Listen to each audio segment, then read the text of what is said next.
Ça, c'est une histoire que moi-même j'ai encore vécue dans la ville de Mouila, la quatrième province du Gabon.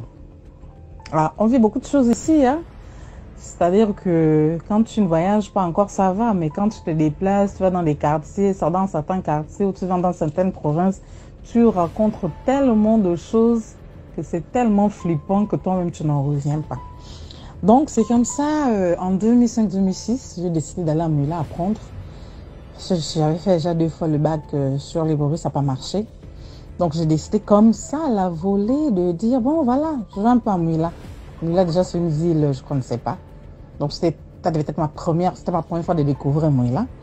Et puis j'ai rencontré un professeur là de mathématiques, à l'époque il était en Zambie. Donc je suis allée vers lui pour m'aider un peu, pour faire le transfert et tout ça. Dieu merci, ça s'est bien passé. Il m'a trouvé la place dans un lycée à Mouila, au lycée public de Mouila. Il m'a trouvé une maison non loin du lycée où je pouvais aller à pied et revenir à pied.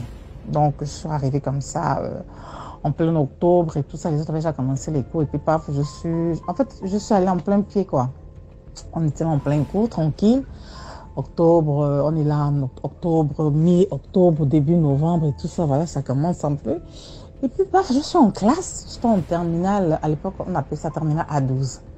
Donc, je suis en classe comme ça et tout ça. J'étais assise au premier banc, troisième ou troisième rangée. Donc, je suis assise comme ça et tout ça. Je commence à avoir un peu des trucs bizarres. C'est-à-dire, je regarde devant la porte. Je vois comme un rideau transparent devant la porte et puis qui bouge avec le vent. Le rideau bouge, il bouge avec le vent. Mais je tic. Je suis à ma connaissance de classe. Attends, mais je vois quelque chose. Est-ce que tu vois la même chose que moi? Mais dis quoi? Je dis, ben, je vois un rideau devant la porte qui bouge. Elle me dit, oh, tu blagues. Je dis, non, mais je suis sérieuse. En fait, et le professeur faisait cours. Donc, je la prêtais plus trop attention au professeur. Mais c'est ce que je voyais devant la porte qui attirait mon attention.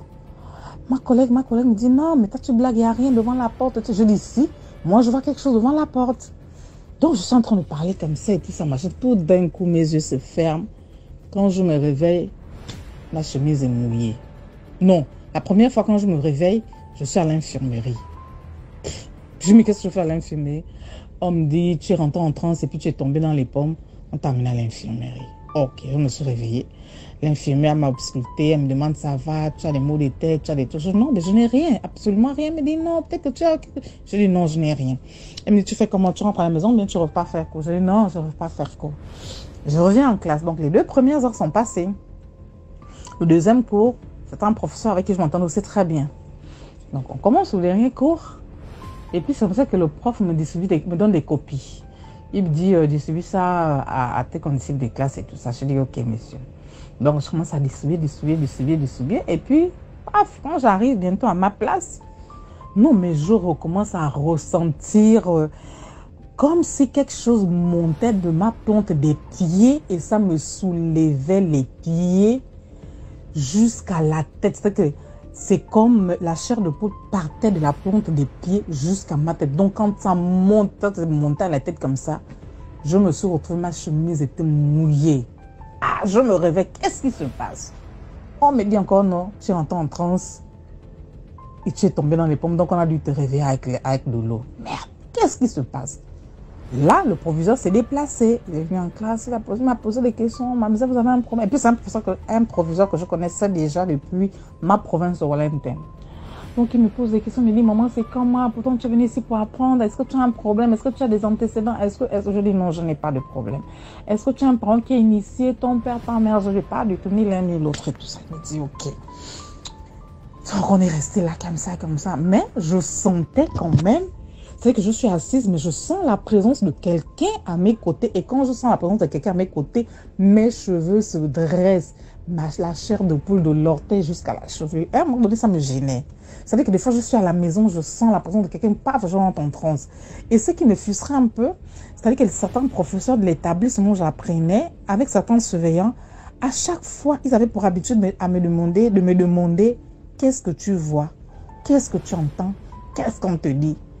Donc, à chaque fois, ils avaient toujours cette question-là qui me posait toujours. Moi, je ne comprenais rien. C'est comme ça, un jour, un professeur de philosophie s'est énervé en classe. Alors là, non, il a explosé. Il a commencé à parler. Arrêtez ce que vous faites. Laissez l'enfant d'autrui. Vous avez quel problème? Elle n'est pas venue pour vous, elle est venue pour apprendre. Qu'est-ce que vous avez à lui montrer certaines choses? Est-ce qu'elle a besoin de... En fait, moi-même, j'étais tellement dépassée que je ne savais même pas de quoi il s'agissait. Donc, le professeur, il a parlé. Après, il m'a dit, ma petite soeur, après le cours, viens me voir. Je dis, ok.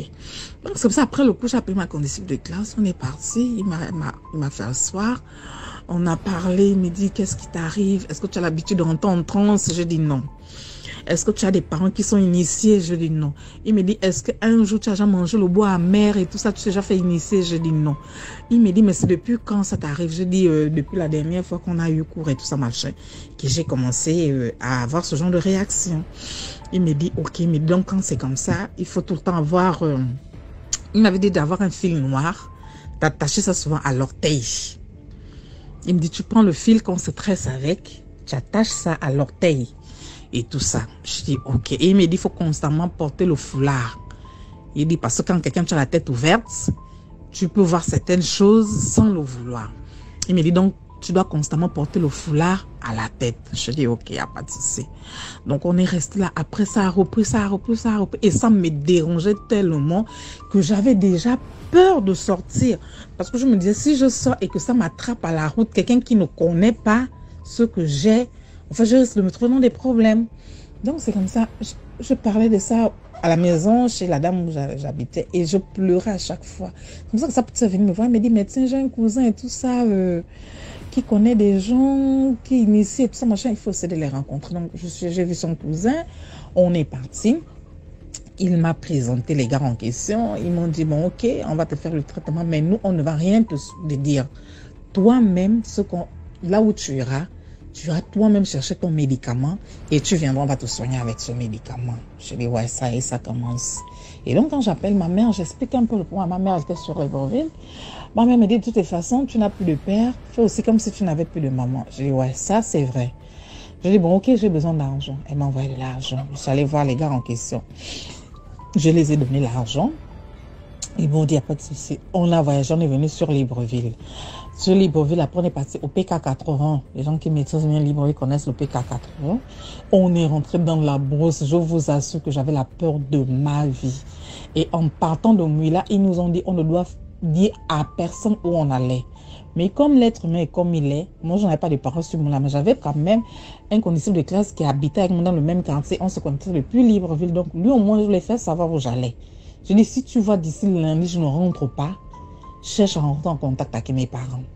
Donc, on est venu sur Libreville, on était venu un samedi. Dimanche, on a fait le traitement, tout.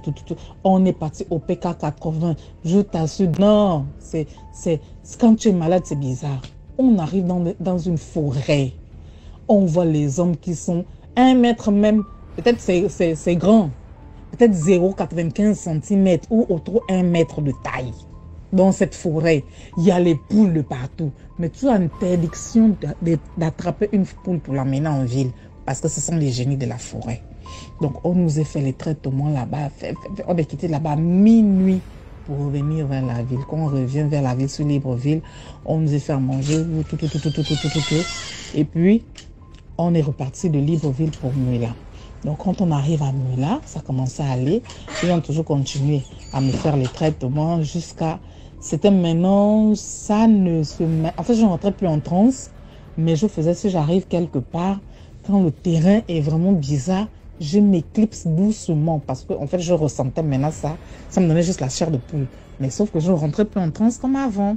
Parce qu'avant, c'était quand j'arrive quelque part, si vraiment il y a des entités négatives ou bien le terrain est sale, c'est-à-dire que si le terrain est gaspillé, il y a des mauvaises choses dans le terrain, aussitôt je rentre en transe. Mais quand je me suis initiée, on m'a fait des bains, on m'a fait des purges, on m'a fait des vaccins. C'était maintenant quand j'arrive, je ressens juste la chair de poule et puis ça s'arrête. Ou bien je commence à ressentir des manifestations bizarres, je m'éclipse aussitôt, je rentre chez moi. Donc c'est pour dire que le dehors est grave. Vraiment, le dehors est grave. Et jusqu'à présent, il y a des endroits quand même, quand j'arrive, je ressens toujours la même chose. Mais sauf que je ne rentre plus en transe comme je le faisais avant. Et c'est un truc que je n'ai jamais compris pourquoi ça m'était arrivé. Et puis au fil du temps, ils ont essayé de m'expliquer pour me dire que voilà, peut-être c'est mon père, que c'est mon père qui me protégeait. Les gens peut-être me voulaient du mal.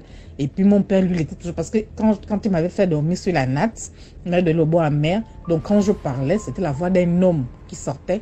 Et il posait la question à cette personne que toi, tu es qui? Donc la personne les a expliqué que non, moi, je suis son père.